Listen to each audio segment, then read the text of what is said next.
Pozdravljeni. Pred vami je drugi del pogovora, klepeta z legendarnim Giancarlom Minardijem.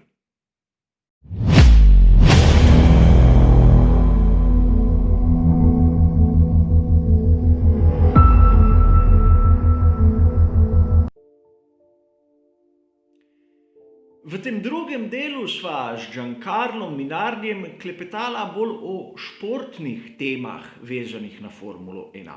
Seveda, takoj boste opazili, da tudi kakšna tehnična poslastica ni bila izvzeta. Razumeti moramo, da v Formuli 1 so zadeve tako zelo povezane med seboj, da je praktično nemogoče ločiti enega področja od drugega. Da ne bom kot ponavadi predolg, najboljše, da začnem s prvim vprašanjem. To je sicer malce provokativno, kajti Giancarla sem vprašal, kaj si misli o pristopu, ki ga je imel Racing Point. V prvem delu smo govorili o tehnični zadevi, a hočeš nočeš v sezoni 2020 je bila ekipa Racing Pointa na udaru skoraj na vsaki dirki. Videli smo fantastične rezultate in videli smo ogromne težave. Spomnimo se samo, da oba voznika te ekipe sta imela virus COVID-19. In seveda videli smo zmage, videli smo poraze, videli smo nesreče, ampak to je po mojem mnenju tisto, kar je nekako poživelo tudi sezono 2020. In Giancarlo, ukolikor bi imeli več ekip, katere bi sledile temu pristopu Racing Pointa, misliš, da bi bile dirke bolj zanimive, ali je to čisto zgrešena smer? Io ritorno a ribadire il momento in cui la Formula 1 non è contingentata. Oggi se tu vai a vedere il regolamento, le scocche sono tutte uguali.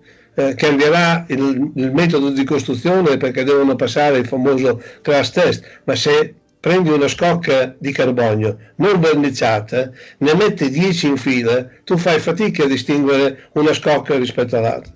Allora, per arrivare al discorso che facevi prima, quindi perché oggi la Formula 1 di oggi è estremamente competitiva. Abbiamo una Mercedes che ha saputo interpretare per prima sia a livello motoristico, quindi con la Power Unit, un'era nuova, per cui erano già avanti come know-how con la Power Unit e hanno saputo quindi battere tutta la concorrenza, che non ha capito al momento che hanno firmato l'accordo di entrare nella Power Unit che gli altri erano più avanti di loro, ma oggi pur vedendo siamo alla fine di un ciclo e se andiamo a vedere anche lascia stare l'ultima gara che era 3,5 km, ma pigliamo la gara prima sempre in Bahrain, nel Q2 che è la massima espressione tecnologica, perché nel Q2 usi le gomme per partire il giorno dopo, quindi è evidente che in quel momento lì più o meno hanno tutte le stesse chance e giocano tutti la massima espressione della loro possibilità per ottenere il miglior posto in ponteria. Noi andiamo a vedere che, escluso qualche macchina, in un secondo e mezzo ci sono 17-18 macchine, quindi vuol dire che è molto competitiva, perché se vai indietro solo ai miei tempi, 1 secondo e mezzo, 1 secondo e 8 dalla pole, partivi nelle prime 3 file, quindi c'era un divario tra i vari team estremamente più ampio.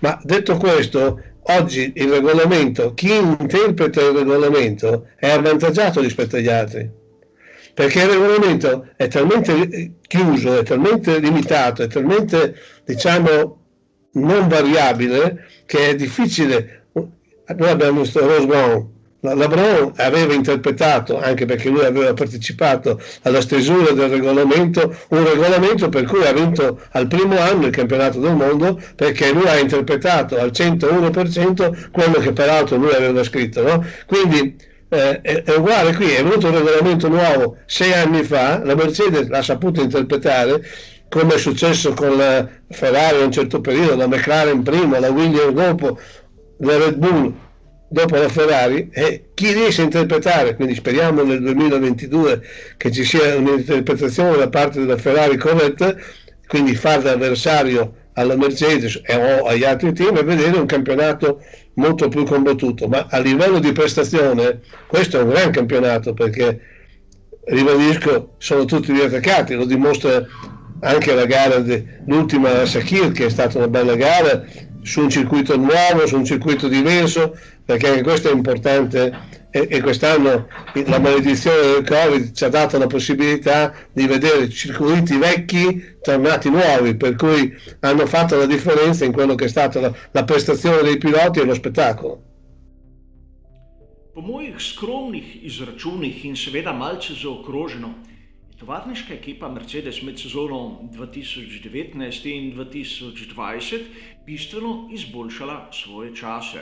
Namreč vzel sem samo tisto, kar se vidi na kvalifikacijah in seveda primerjal enake mešanice pneumatik med sabo, in na tistih progah, katere ležijo v njihovem konceptu, so svoj kvalifikacijski čas izboljšali za približno 1,5 %. Na tistih progah, katere ne ležijo v njihovem konceptu, so pa izboljšali svoj čas približno za 0,5 %. Če malce zaokrožim, 1 % gledano v povprečju se lahko marsikomu zdi izjemno malo. A po mojem osebnem mnenju je to ogromno. In kaj misliš ti, kje so vsi ostali in na kaj nam kažejo te številke v Formuli 1? Ma è fuori discussione, questo fa parte della miglioria, tenendo fermi che avevamo gli stessi pneumatici e di conseguenza quelli possono fare la differenza da una stagione all'altra. Il miglioramento che c'è stato è un miglioramento aerodinamico e poco motoristico, perché in realtà la Power 1 ormai è arrivata, siamo a livello di pochi cavalli che difficilmente fanno una differenza in termini come stai sottolineando tu. Mogoče si tudi ti opazil, da mnogi navdušenci nad Formulo 1 so dokaj kritični do Liberty Media in načina, kako upravljajo s Formulo 1. A sam mislim, da smo videli v sezoni 2020 kar ogromen napredek, super sezono glede na tisto, kar je kazalo. Potem smo slišali še, da bo prišel Stefano Domenicali na čelo Formule 1. In mislim, da Liberty Media je izbrala neko pravo pot iz tiste malce zaspane situacije, ki smo jo videli v zadnjem obdobju Bernieja Ecclestona, bo lahko zopet postala Formula 1 tisti šport, katerega se želijo vsi gledati. No, kaj si misliš pa ti o Liberty Media, Domenicaliju in smernicah, katere kažejo na razvoj Formule 1 tudi v prihodnje? Ma io devo essere sincero, la guardo comunque, perché per me nel mio DNA c'è la Formula 1, c'è il rumore, c'è il motore, c'è tutto quello che è competizione.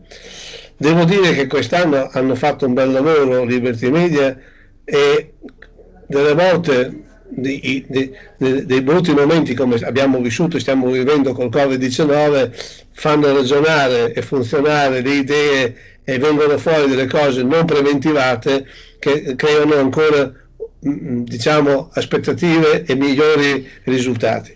Io credo che la Liberty Media si stava un po' infilando in un vicolo un po' cieco, in quanto lo dimostra anche il cambiamento. Io credo molto nel lavoro che Stefano Domenicali andrà a fare, perché è un uomo che da 30 anni è nel motorsport, ha fatto 25 anni in Ferrari, è un personaggio che conosce i problemi della Formula 1, e soprattutto saprà mettere a fuoco le proprie energie su quello che ha visto in questa stagione.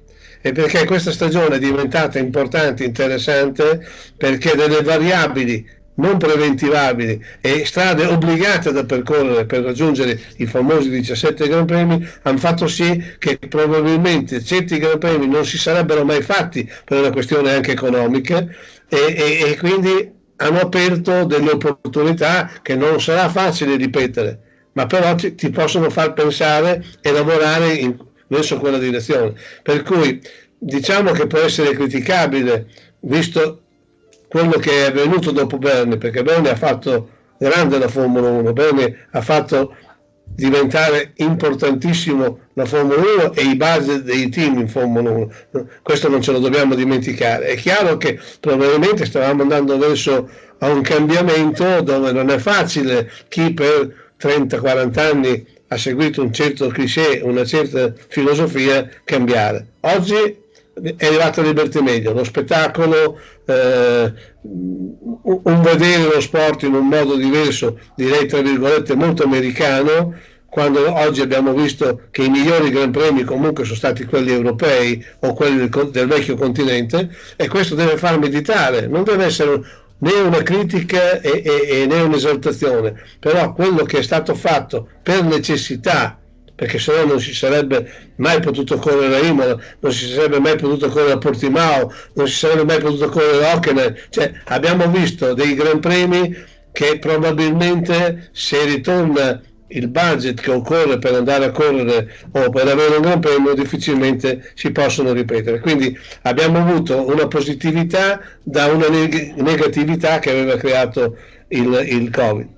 Credo che una persona di competenza come è Stefano Domenicali sappia giustamente valutare ed equilibrare queste due negatività o positività che abbiamo vissuto.